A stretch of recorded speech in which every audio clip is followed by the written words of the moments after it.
Capítulo 1. El último vástago de Valyria. La casa Targaryen. Este mundo no siempre ha sido tan minúsculo y banal. Hace miles de años, mientras el resto de los hombres rezaba a los dioses, los valirios reinaban. Por su magia o su fuerza de voluntad, dominaron a las mayores criaturas de la historia. Un caballo garantiza al hombre el dominio de la tierra, una nave el del mar. Pero los dragones nos entregaron el cielo, y también todo y a todos cuantos hay bajo él. En su cenit, mis ancestros gobernaron el mundo conocido. Lo que no dominábamos no valía la pena conocerlo. La capital de Valyria avergonzaba a las magníficas ciudades del este. Los martillos y los cinceles no eran comparables con el fuego de dragón y la hechicería. Eran una ciudad y un imperio, erigidos para perdurar hasta el fin de los tiempos. Pero no fue así. Hace 400 años, la maldición cayó sobre Valyria. Las montañas se abrieron como huevos, los lagos y los ríos hirvieron, fuentes de fuego, cenizas y humo surgieron del suelo, tan altas y tan ardientes que incluso los dragones ardían en vuelo. La tierra se quebró y el enfurecido mar la invadió. En unas horas, la mayor ciudad de la historia se convirtió en historia. Pero mis ancestros no ardieron ni se ahogaron con el resto de su raza. 12 años antes de la maldición, y a pesar de las burlas de sus rivales, Aenar Targaryen abandonó la capital con su familia. Las leyendas afirman que su hija presagió en un sueño la destrucción de la ciudad. Es muy probable que Aenar cometiese algún desaguisado en la corte y prefiriera el exilio a la ejecución. Él y la casa Targaryen se marcharon a una lúgubre, remota y perdida isla. Perdida. Nunca más. Con artes ya perdidas para el mundo, transformamos un pequeño puesto avanzado en Rocadragón. Una fortaleza adecuada para los últimos señores de dragones. Los descendientes de Aenar se asentaron allí como si fuera una tumba dedicada a su patria perdida. Hasta Aegon. Cuando miraba al este, veía el pasado. Viejo, cansado, muerto. Pero cuando miraba al oeste, veía el futuro. Oro en el suelo, oro en los campos, y ningún dragón en el cielo salvo el suyo. Él y sus hermanas, Rhaenys y Visenya, volaron al gran continente, ilustres visitantes en tierra extraña. Pero cuando Aegon regresó, encargó la construcción de una grandísima mesa tallada con la silueta de Poniente, con todos los ríos y montes importantes que habían visto. Un mapa privado de los 7 reinos, por entonces regidos por 7 familias en liza. La casa Darrendon gobernaba las tierras de la tormenta desde Bastión de Tormentas, al sur de Rocadragón. La casa Hor de las Islas del Hierro también había conquistado y esclavizado las tierras de los ríos y las dominaba desde Harrenhal, un monstruoso castillo que se alza en la costa del Ojo de Dioses. La casa Stark poseía las heladas tierras del norte, el más antiguo, vasto y despoblado de los reinos. La casa Lannister regía las tierras de Occidente, el reino más rico, gracias a sus minas de oro. La casa Gardener gobernaba el dominio, el segundo reino más próspero gracias a sus cosechas. La casa Arryn dominaba el valle, o más bien el valle la dominaba a ella. Las montañas eran impenetrables salvo por la Puerta de la Sangre, que jamás había sido tomada. La casa Martell reinaba en los desiertos de Dorne, posiblemente porque nadie más los quería. Juntos, los 7 reinos componían Poniente. Un reino que aún no era un reino, gobernado por grandes familias que no sabían lo que era la grandeza. Aegon se lo enseñaría. Capítulo 2. Invasión. Aunque la casa Darrendon se autotitulaba Reyes de la Tormenta, era poco más que una brisa. Su reino en las tierras de la tormenta barruntaba su fin desde hacía algunos siglos, con la ayuda de varias casas, sobre todo la casa Hor, que ya casi había finalizado el monstruoso castillo de Harrenhal. Demasiado grande y costoso para gobernar tan solo las tierras de los ríos. El rey Argilac sabía hacia dónde avanzarían pronto los hijos del hierro. Aunque un rey que quiere conservar su corona debería cuidarse de un hombre con monstruos que exhalaban fuego. Pero al rey Argilac Darrenton se le conocía como el arrogante por algo. Decidido a acabar con el declive de su familia, envió un legado a Rocadragón a fin de reclutar a Aegon Targaryen y sus dragones contra sus enemigos. A cambio, Argilac ofrecía tierras que no tenía y una esposa que Aegon no necesitaba. Pues siguiendo la costumbre valiria, Aegon se había casado con su hermana mayor, Visenya, y olvidándose de esa costumbre, tomó a la más joven, Rhaenys también. 2 hermanas, 2 esposas. Tal vez por eso estaba tan dispuesto a salir de Rocadragón. Aegon se opuso a Argilac con cortesía. Envió a su propio legado solicitando que la mano de la princesa Darrendon se entregase al amigo más íntimo de Aegon y medio hermano, según los rumores, Orys Baratheon. Argilac respondió con una caja y una nota. Estas son las únicas manos mías que recibirá vuestro bastardo. Dentro de la caja estaban las manos del mensajero de Aegon.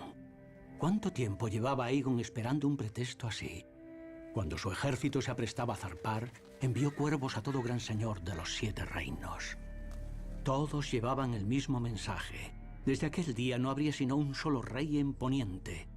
Quienes se postrasen ante Aegon de la casa Targaryen conservarían tierras y títulos. Quienes se alzasen en armas contra él serían derrotados, humillados y destruidos. Pobre viejo Argilac. No podía igualar a Aegon en arrogancia. Aegon desembarcó en la desembocadura del Aguas Negras y construyó un primitivo fuerte Aegon en las disputadas tierras entre los reinos de Harren y Argilac. Así que nadie sabía quién era el que tenía un problema. Siguiendo las costumbres de los 7 reinos, Aegon desplegó su estandarte con un dragón de 3 cabezas exhalando fuego sobre campo de sable. Visenya lo coronó con una diadema de acero valirio cuajada de rubíes, mientras Rhaenys lo proclamaba primer rey del continente desde la era del amanecer. Mientras sus señores y los lugareños lo aclamaban, Aegon nombró a sus leales amigos miembros del pequeño consejo, presidido por Orys Baratheon, a quien denominó mi fuerte mano derecha. El título arraigó y un bastardo se convirtió en la primera mano del rey. De momento, el reino de Aegon comprendía tan solo una isla rocosa y un puñado de campos. Los otros reyes tenían mayores ejércitos, más barcos, castillos y milenios de gobierno. Pero Aegon tenía dragones y había elegido el lema de su casa, fuego y sangre.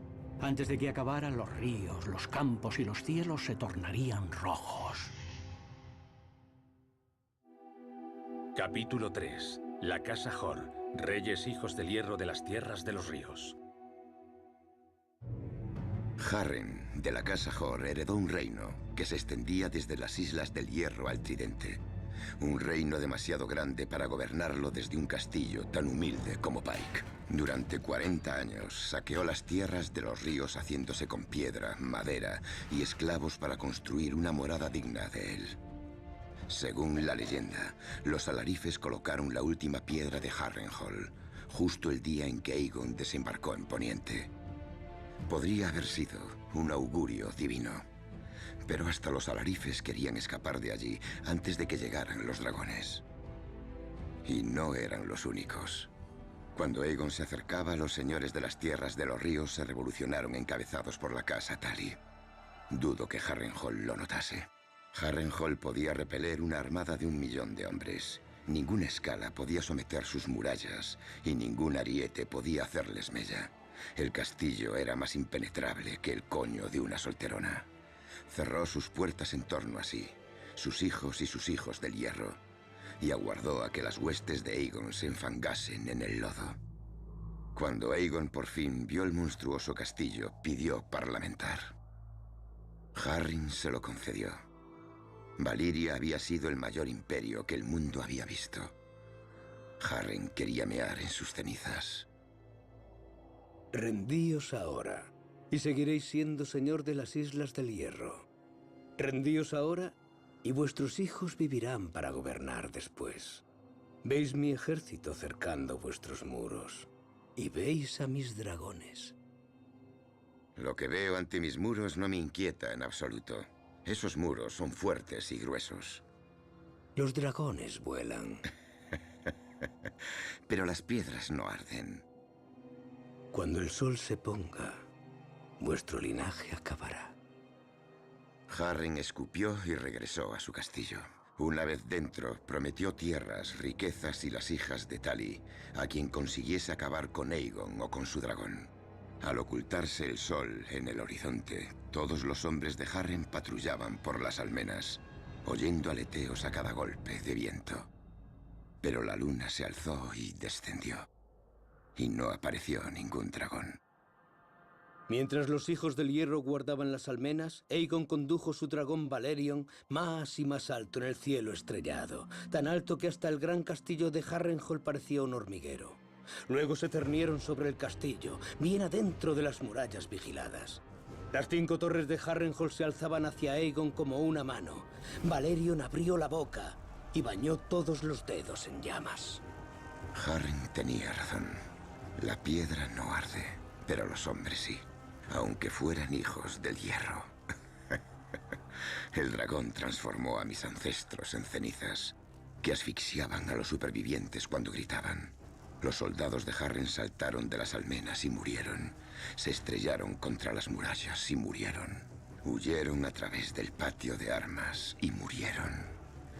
Harren y sus hijos se cobijaron en el interior del castillo. La piedra no ardió. Pero cuando Valerion les atacó con su fuego, se puso al rojo vivo. El mayor castillo del mundo se transformó en el mayor horno del mundo, cocinando al último de la casa Hor en su interior. Fuera de los muros del castillo, las torres de Harrenhal brillaban rojas en la noche, y comenzaron a retorcerse y fundirse como 5 grandes velas de piedra líquida que descendía por sus costados como si fuera cera. A la mañana siguiente, Aegon forjó unas nuevas tierras de los ríos. Nombró al rebelde Edmund Tully señor supremo del Tridente y obligó a los demás señores de los ríos a jurarle fidelidad para su nueva coalición. Durante siglos, la casa Hor había aterrorizado a las tierras de los ríos. Bajo la casa Tully, volverían a recobrar la paz y la prosperidad. Cuando el castillo se enfrió y entraron los hombres, Aegon se aventuró en las ruinas en que había convertido Harrenhal. Vio los cuerpos carbonizados, la piedra calcinada y las espadas fundidas de sus antiguos enemigos. Para confusión de sus hombres, ordenó que se recogieran las inútiles espadas y se enviasen a Fuerte Aegon. Capítulo 4. La Casa Tarrenton. Los Reyes de la Tormenta. Mientras Aegon marchaba sobre Harrenhal tras su coronación, Orys Baratheon había llevado al grueso de sus fuerzas y a su reina Rhaenys con su dragón al sur para iniciar su invasión. Argilac el Arrogante, rey de las tierras de la tormenta. Argilac tenía su sede en Bastión de Tormentas, un castillo considerado el más fortificado de Poniente después de Harrenhal. Argilac sería arrogante, pero no era estúpido ni cobarde. Sus señores le aconsejaron que cerrase las puertas y aguardase al asedio. Pero oyó lo que había pasado en Harrenhal y se negó a morir como un cerdo asado en su propio castillo. Conocería la victoria o la derrota del mismo modo, espada en mano. Llamó a sus banderizos y marchó para reunirse con Orys Baratheon en el campo. Gracias al dragón de Rhaenys, Meraxis, Orys supo que Argilac llegaba, cuántos hombres tenía y a qué velocidad marchaban. Así que Orys simplemente se asentó en un terreno elevado y aguardó a Argilac en las colinas. Cuando ambas huestes se aproximaron, el viento se alzó para recibirlas y la lluvia cayó a raudales, una galerna que daría su nombre a la batalla, la última tormenta. Los señores del rey Argilac le aconsejaron que aguardase a que mejorase el tiempo. Pero el rey de la tormenta vio que la lluvia golpeaba en el rostro a los hombres de Baratheon en sus colinas. Y Argilac vio que su ejército era el doble del de Baratheon, con 4 veces más caballeros y caballos acorazados. Argilac atacó. 3 veces dirigió Argilac a sus hombres contra la línea de Baratheon, pero las colinas eran empinadas y la lluvia había enlodado el suelo. Los caballos de guerra se atascaban y resbalaban y las cargas fracasaban. La batalla parecía perdida, hasta que Argilac ordenó a sus lanceros que ascendieran por la colina. Cegados por la lluvia, los hombres de Baratheon no los vieron hasta que ya fue tarde. Una colina cayó, luego otra y otra, hasta que solo quedó una en el centro del ejército de Baratheon. Si Argilac lograba penetrar, podría dividir al ejército invasor en dos mitades. Argilac y sus hombres acometieron y rompieron la línea de Baratheon, rebelando a la reina Rhaenys y a Meraxis. La vanguardia de Argilac ardió en llamas y sus hombres se aterraron. La carga de la victoria se transformó en un caos y el propio Argilac fue derribado del caballo, pero no se rindió. Cuando Orys Baratheon llegó, halló al viejo rey resistiendo con una docena de hombres y otra media docena muertos a sus pies. Orys descabalgó para reunirse con el rey a igual altura y ofreció a Argilac una última oportunidad de rendirse, pero Argilac lo maldijo. Mientras la tormenta los azotaba, el viejo guerrero y el barbudo joven lucharon por la vida y por el reino. Al final, Argilac obtuvo su deseo. Murió, espada en mano. Al difundirse la noticia de la muerte de Argilac, sus señores y caballeros arrojaron sus espadas y huyeron. Orys y su vanguardia cabalgaron hacia Bastión de Tormentas para reclamar su castillo para Aegon, pero encontraron las puertas atrancadas y los muros defendidos. La hija de Argilac había asumido la corona, y la nueva reina de la tormenta era tan dada a la rendición como su padre. Declaró que Orys tan solo ganaría huesos, sangre y cenizas allí. Pero sus hombres eran más débiles que ella. Y aquella noche Orys vio cómo le entregaban a la hija de Argilac amordazada, encadenada y desnuda en su campamento. Argilac se había negado a concederle a Orys su mano. Ahora podía tomar cualquier parte que desease, pero Orys desencadenó a la joven, la envolvió con su capa y le sirvió una copa de vino. Le dijo que adoptaría las armas, la bandera y el lema de la casa Darrendon para honrar el coraje de su padre en la última tormenta. Le venía muy bien, ya que Orys carecía de todo eso. El ciervo coronado se convirtió en el sello de la casa Baratheon y Bastión de Tormentas en su sede. La hija de Argilac permanecería en su hogar, aunque como señora en lugar de princesa. Las tierras de la tormenta ya eran de Aegon, y como tributo este exigió las espadas de los hombres a quienes Orys había derrotado. ¿Con qué propósito? Orys lo ignoraba.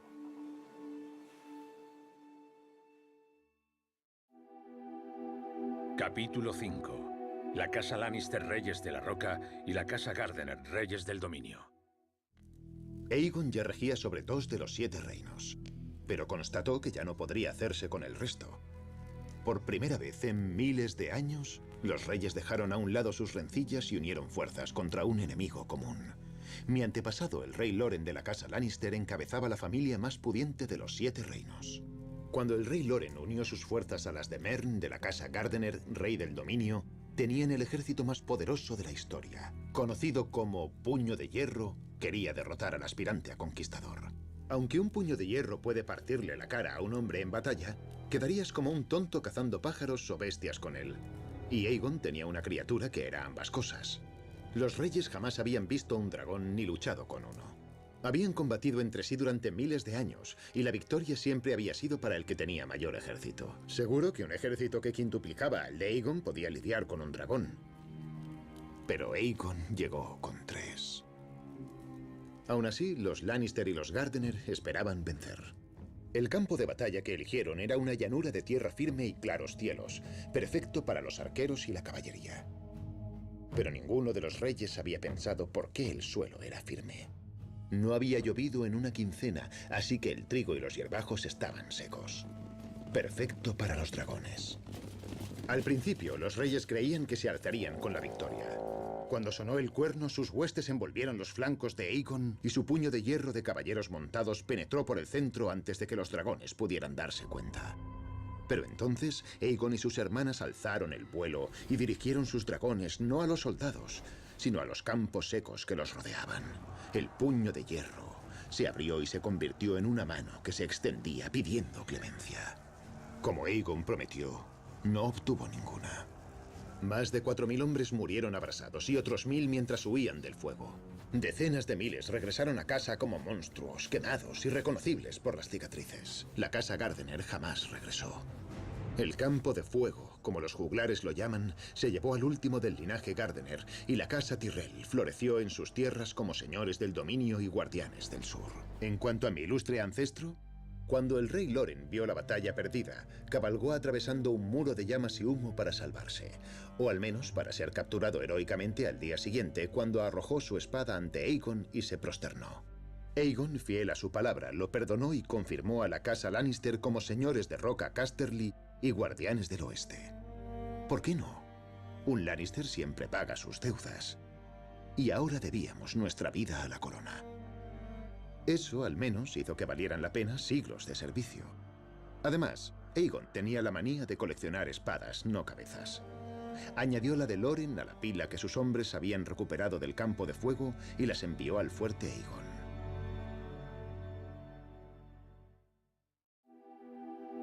Capítulo 6. La casa Stark, los Reyes del Invierno. Con la mayor parte del sur en manos de Aegon, la mejor oportunidad de rechazar al conquistador residía en el norte, si es que nos preocupaba intentarlo.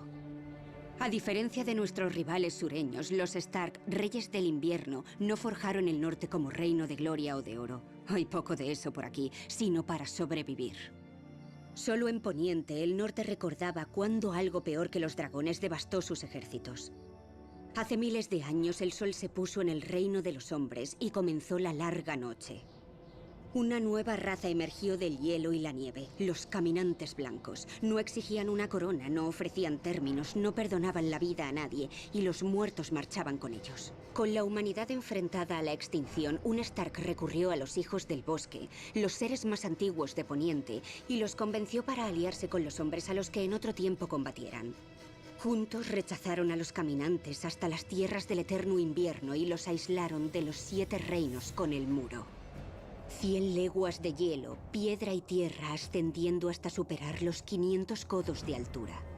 Para guardarlo fundaron la Guardia de la Noche, una hermandad juramentada para defender a los vivos de los muertos, un voto que borra tanto títulos como crímenes. Tras la larga noche, el norte trató de olvidar que pertenecía a un continente, quizá por orgullo, quizá por pura ignorancia. Nunca se sabe con el norte. Pero al extenderse la noticia de los dragones de Aegon, Torren Stark, el rey del invierno, supo que no podía desentenderse de Poniente y convocó a sus señores en Invernalia. Muchos necios obviaron el peligro, mientras los demás apostaron sobre cuánto tardaría el sur en arder. Torren los silenció, con la orden de aprestar sus huestes y descender del norte a presentar batalla. Mientras los reyes de la roca y del dominio ardían en el campo de fuego, la mayor fuerza norteña desde la larga noche cruzó el cuello hasta las tierras de los ríos. Pero cuando el rey Torren llegó al Tridente, vio en la orilla opuesta la fuerza combinada de todos los reinos conquistados por Aegon. Un ejército que era la mitad mayor que el de Torren, y con 3 dragones. Aquella noche, el rey Torren convocó una asamblea de todos sus señores y consejeros. Algunos querían luchar y confiar en el valor norteño para afrontar la jornada y arder en el Tridente. Los más sabios querían retirarse a Fosso Cailin, la fortaleza que había rechazado todas las invasiones sureñas, y arder allí. Un señor suicida quiso incluso emboscar el campamento de Aegon en la oscuridad y matar a los dragones mientras dormían, o al menos a sus jinetes. Cuesta saber cuál habría sido su sino. ¿Arder? ¿Ser descabezado? ¿Desmembrado? Quizá las 3 cosas. Mi ancestro escuchó su consejo y por la mañana cruzó el Tridente bajo una bandera de parlamento. Entonces el rey Torren de la casa Stark depositó su antigua corona a los pies de Aegon y fue nombrado señor de Invernalia y guardián del norte. Y el rey que se arrodilló. No tenían más remedio, y gracias a él nuestros soldados regresaron a casa, enteros e ilesos. Las espadas que Aegon les arrebató no fueron retorcidas, quemadas ni aplastadas. Aún. Capítulo 7. La casa Arryn, Reyes del Valle. El Valle de Arryn era el último de los 7 reinos que quedaba. Antigua y orgullosa, la casa Arryn hizo lo que siempre hacía en tiempos de apuros. Cerraron la puerta de sangre y selló el valle. Entonces, la reina regente Sharra de la casa Arryn se retiró con su hijo, el pequeño Ronel, al nido de águilas, la inexpugnable fortaleza de su familia.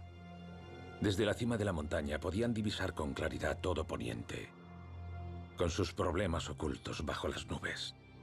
Pero un día la reina Sharra entró en el patio exterior y halló a su hijo sentado en las rodillas de Visenya Targaryen y comiéndose con los ojos a su dragón Vhagar, que estaba a su lado.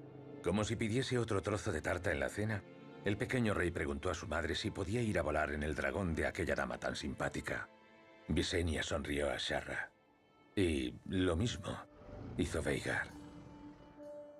Recordando sus buenos modales, Sharra le preguntó si podía ofrecerle vino o comida. Debía de estar fatigada tras tan largo vuelo, pero Visenya lo rechazó. Aburrido por la escasa atención de su madre, Ron le exigió una respuesta. Pobre niño. Ni siquiera comprendía la pregunta. Sharra dudó por un momento. Luego preguntó a Visenya, como madre, si era seguro para el niño. Visenya le aseguró que sí. ¿Qué remedio le quedaba a Sharra? Mientras su hijo circundaba el castillo, ella recogió su diadema, su corona de regente y la antigua corona halcón de la montaña y el valle que los Arryn habían llevado durante miles de años. Ronel había ascendido a los cielos como rey, pero aterrizó como señor. Tal vez considerase justo el cambio de sus antiguos derechos por unos minutos de vuelo como haría el niño. Lo más probable es que ni reparase en las 3 coronas que yacían a los pies de Visenya, ni reconocería las espadas de su guarnición junto a ellas.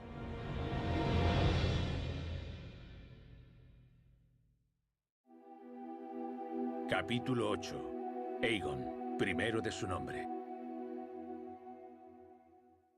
Las cabezas de Poniente se habían inclinado ante Aegon, pero su corazón seguía latiendo libre. Antigua, la sede de la fe de los 7. Allí moraba el Septón Supremo, el padre de los fieles, que preservaba la obediencia de todo Poniente, salvo los salvajes del norte y sus dioses antiguos. Cuando Aegon aterrizó en Poniente, el Septón Supremo se enclaustró en el Septo Estrellado y ayunó durante 7 días y 7 noches, uno por cada uno de los dioses. Tan solo recibió por estas molestias la sabiduría divina de que si Antigua se alzaba en armas contra el dragón, la ciudad ardería, tanto fieles como no creyentes. Tras la sumisión de la casa Stark, Aegon marchó sobre Antigua, listo para una nueva batalla. Pero halló las puertas abiertas, con el Septón Supremo recibiéndolo. El muy necio tuvo la arrogancia de garantizarle lo que Aegon ya había ganado, y ungió al último Valirio como Aegon de la casa Targaryen, primero de su nombre, rey de los Ándalos y los primeros hombres, señor de los 7 reinos y protector del reino. Como si los títulos significasen algo para un hombre ante el cual el propio tiempo ahora se arrodillaba. Los maestres dividirían la historia entre el antes y el después de la conquista. La mayoría esperaba que Aegon instalase su corte en Antigua, pero poco después de su unción, Aegon regresó a la desembocadura del Aguas Negras, donde había pisado Poniente por primera vez. Una pequeña ciudad había prosperado en torno a su primitivo fuerte Aegon. Para honrar a su nuevo maestre, los lugareños la llamaron Desembarco del Rey, que parecía más apta para un modesto caballero, con sus empalizadas de madera, calles lodosas y montones de espadas inutilizadas traídas desde todos los lugares de la conquista. Pero cuando Aegon la convirtió en su corte, la madera se transformó en piedra. El negro fango quedó enterrado bajo la fortaleza roja, y las espadas recogidas de los enemigos de Aegon fueron fundidas por el fuego de dragón, y se convirtieron en el trono idóneo para el conquistador y la mayor dinastía que el mundo haya conocido. La casa Targaryen, mi familia, mi trono, o así tendría que haber sido.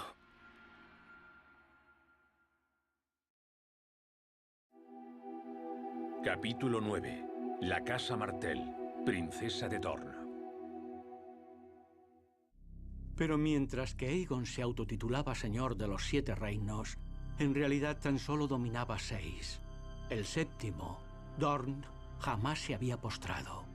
Visenya había volado al valle y regresó con su corona. Imitando a su hermana, Rhaenys había volado sobre las huestes enemigas con un salvoconducto para Dorne y aterrizó en el castillo de su señora regente, la princesa Meria de la casa Martell.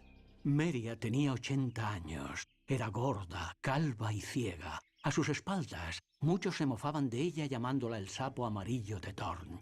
La hermosa Rhaenys seguramente pensó lo mismo al conocerla. Exigió a la princesa Meria que se arrodillase ante su hermano Aegon. Pensaba que, dadas la edad y la salud de Meria, un simple voto de sumisión bastaría.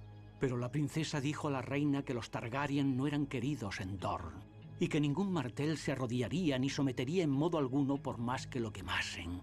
Rhaenys podría haber montado sobre su dragón en aquel momento y asar a Meria en su castillo como su hermano había hecho en Harrenhal. Pero algo debió ver en los ojos de Meria que le asustó y le hizo volver al desembarco del rey con la cola de su dragón entre las piernas.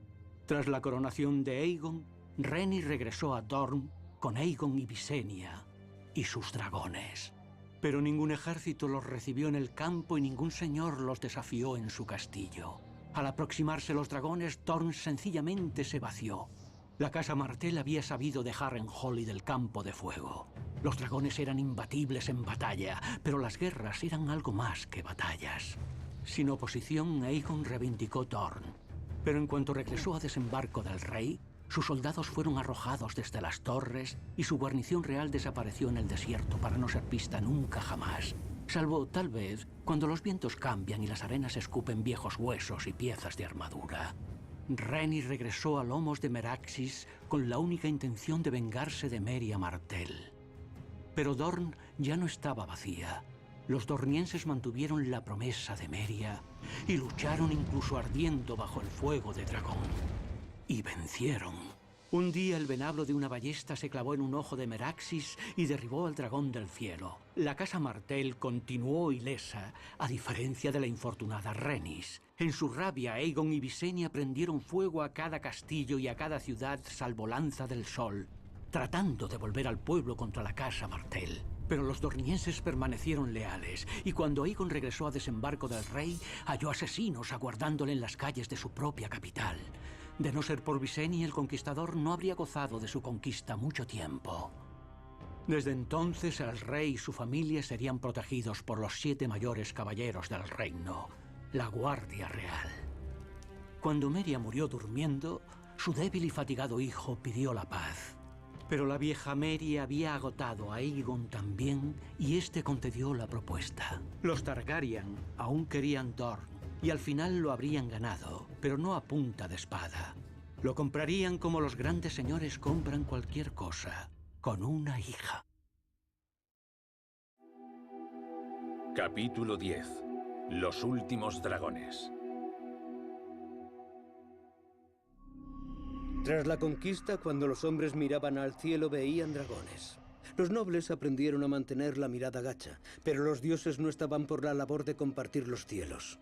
Cuando Aegon murió, el Septón Supremo condujo a la fe y a su ejército a la revuelta, afirmando que la tradición valiria de las bodas entre hermanos y hermanas era una abominación a ojos de los 7. Aunque nadie sabía explicar de dónde provenían realmente los divinos padre y madre.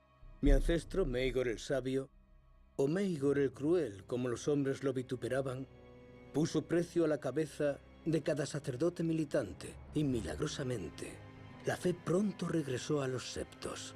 Con Dorne dominada y la fe en su sitio, no quedaba nadie en Poniente que se opusiera a mi familia.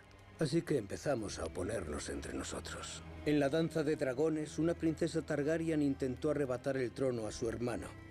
Gracias a su estupidez, la mayoría de los dragones murieron, aunque por suerte uno la devoró antes de morir. Pero aún sin nuestros dragones, todavía éramos la sangre de la antigua Valiria, lo cual era igualmente peligroso. Uno de mis necios ancestros no vio lo que distinguía a sus bastardos de nuestra familia y los legitimó a todos en su lecho de muerte. Adoptando el nombre de Fuego Oscuro, los bastardos probaron su naturaleza y trataron de hacerse con el reino de su padre. Cuando fracasaron, sus hijos lo intentaron. Cuando estos fallaron, sus nietos probaron. Hasta que finalmente Ser Barristan el Bravo, caballero de la Guardia Real, asesinó a Meilis el Monstruoso en la Guerra de los Reyes Nueve Peniques, acabando así con el linaje Fuego Oscuro. Al final, sin nuestros dragones y con nuestra sangre mezclada con la de plebeyos, no logramos ver la mayor amenaza que se cernía ante nuestros ojos. Como dice el dicho, cada vez que nace un Targaryen, los dioses lanzan una moneda. debieron de lanzar una por el rey Aerys, ya que al principio parecía haber dominado la locura familiar. Pero al hacerse mayor, empezó a ver conspiradores por doquier y donde no los había, se esforzaba por crearlos. Como guardia real suyo, vi de primera mano que si un rey no podía gobernar su propia mente, no podría gobernar los 7 reinos. Apoyamos su reinado porque esperábamos que su hijo Rhaegar restaurara el reino al ascender al trono. Pero luego, Rhaegar demostró estar tan loco como su padre y secuestró a Lyanna Stark, hija del Guardián del Norte, y la prometió con Robert Baratheon, señor de las Tierras de la Tormenta. Cuando el padre de Lyanna y su hermano mayor exigieron justicia, el rey loco se la ofreció, riendo, mientras la ejecutaba. Insatisfecho con tan solo 2 asesinatos, el rey loco ordenó a Jon Arryn, señor del Valle, que ejecutase a sus 2 guardianes, Robert Baratheon y Eddard Stark. En cambio, Jon Arryn llevó al Valle a la revuelta. Ned Stark se deslizó entre las sentinas reales y sublevó al norte, y Robert ganó 3 batallas en un solo día para unir las tierras de la tormenta a su coalición, tan solo para ser derrotado por una hueste real y verse obligado a huir, teniendo que abandonar su sitiado hogar de Bastión de Tormentas. La mano del rey al fin acorraló a Robert en la ciudad del Septo de Piedra y envió a sus soldados puerta por puerta para dar con el cabecilla rebelde. Pero los aldeanos odiaban al rey loco y amaban a Robert, y lo mantuvieron un paso por delante de los soldados, hasta que solo quedó un refugio. Cuando los soldados se acercaban, empezaron a tocar las campanas de la ciudad. Al oír el aprieto en que se encontraba Robert, mi padre y Jon Arryn se dirigieron a las tierras de los ríos y reclutaron a mi abuelo, Hoster Tully, para ayudarles. Juntos derrotaron al ejército de la mano del rey y rescataron a Robert. Para celebrar y cimentar la alianza con los Tully, nuestro padre se casó con mi madre, Catelyn, y Jon Arryn lo hizo con mi tía Lysa. Tan solo una quincena después, ambos hombres regresaban al campo, ya que el dragón por fin había despertado. Mientras los vasallos de nuestro padre perdían todos sus reinos, mi hermano Rhaegar estaba encamado con su... ¿amante? ¿Puta? En cualquier caso la llamaremos distracción. Pero Rhaegar recobró el sentido y regresó a Desembarco del Rey. Persuadió a nuestro padre para que convocase a su amigo perdido, Lord Tywin Lannister, el hombre más rico y poderoso del reino. El propio Rhaegar conduciría el ejército real contra el usurpador, Robert. En las orillas del Tridente, mi hermano peleó con el hombre a cuya esposa tenía secuestrada y el cual quería robarle su derecho de nacimiento. Al final, Robert lo deseó más. Su maza machacó la armadura de mi hermano y sus rubíes cayeron al río como gotas de lluvia, desvaneciéndose en la corriente. Con la derrota de Rhaegar, nada se interponía entre Robert y Desembarco del Rey. Imaginad la sorpresa del rey una quincena después cuando no vio ciervos, sino leones junto a sus puertas. Su antigua mano del rey, Tywin Lannister, había llegado a la capital con una fuerza que ni siquiera Robert podía igualar, afirmando ser leal al rey. Confiando en lo que quería creer, Aerys ordenó que se abrieran las puertas, y las huestes de los Lannister iniciaron las violaciones, el pillaje y el asesinato de los súbditos realmente leales al rey. Cuando Eddard Stark por fin llegó a la capital con el ejército de Robert, halló las enseñas de los Lannister colgando en la saqueada ciudad. Cuerpos de los Targaryen alfombrando sus calles y a Ser Jaime Lannister sentado en el trono de hierro. A sus pies, el rey loco Aerys, a quien Ser Jaime había jurado proteger, yacía en un charco de su propia sangre por un espadazo que tenía en la espalda. Lord Eddard podría haber agradecido a Ser Jaime el favor hecho al reino, pero como era muy honorable, condenó a Ser Jaime por matarreyes, un apodo del que jamás escaparía. A diferencia de Lord Eddard, Robert agradeció mi contribución a su gloriosa victoria. Perdonó mi delito y hasta permaneció en su guardia real junto a Ser Barristan Selmy, que había sido herido en el Tridente luchando junto a Rhaegar. Cierto, ambos habíamos hecho dejación de nuestros cargos con los Targaryen, pero tal vez eso fuese lo que más le gustaba a Robert de nosotros. Cuando mi padre presentó a Robert los cuerpos de la mujer de Rhaegar y sus 2 hijos, Ned Stark se encolerizó y exigió a Robert que enviase a su asesino a Torn y a mí al muro. Pero yo vi lo que Ned no pudo ver. Robert estaba avergonzado por los cadáveres, y más avergonzado por su alivio. Sabía que los herederos de Rhaegar debían morir, o su trono jamás estaría a salvo. Pero los héroes gloriosos no mataban niños. Simplemente no castigaban a sus asesinos. Sin duda yo habría sufrido un sino similar, pero mi padre sabiamente nos había enviado a mi madre embarazada y a mí a Rocadragón.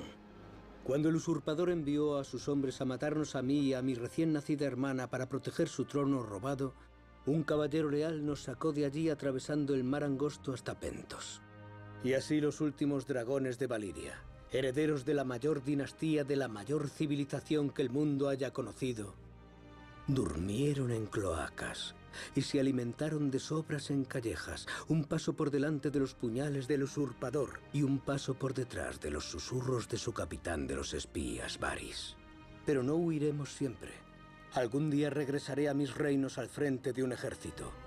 Recuperaré mi trono y pagaré a los traidores con la única moneda que mi familia conoce: fuego y sangre.